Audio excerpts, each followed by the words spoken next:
আমরা এখন পর্যন্ত কোন রাজনৈতিক দলের সাথে জোট করি নাই। আমরা পরিষ্কারভাবে বলছি, আগামীতে আমরা যাদের সাথে জোট করব তারা সরকারে গেলে তারা সমাজ এবং রাষ্ট্র ব্যবস্থা নিয়ে কি ভাবছে, দেশের পরিবর্তনের প্রশ্নে তাদের অবস্থান কি, চাঁদাবাজ, দখলদার, বৈদস্যু, মাফিয়া, সন্ত্রাসীদের বিরুদ্ধে তাদের অবস্থান কি, এই সমস্ত বিষয় পরিষ্কার হওয়ার পরেই আমরা সিদ্ধান্ত নিব আমরা কোন দলের সাথে জোট করব কিনা।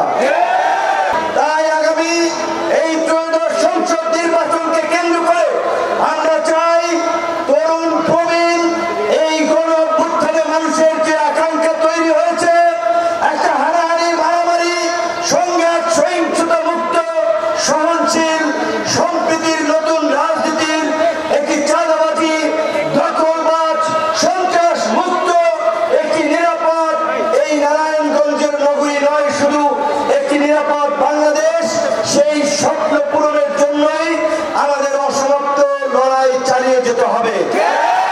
প্রকৃত অর্থে এই চাঁদাবাজ, দখলবাজ মুক্ত করার জন্য, সন্ত্রাস বন্ধ করার জন্য একটা রাজনৈতিক কমিটমেন্ট দরকার, কিন্তু কোন রাজনৈতিক দলই সেটি চায় না। কারণ সবাই ভোট কেন্দ্র দখল করার জন্য, গুন্ডামি মাস্তানি করার জন্য তাদেরকে পৃষ্ঠপোষকতা করতে চায়।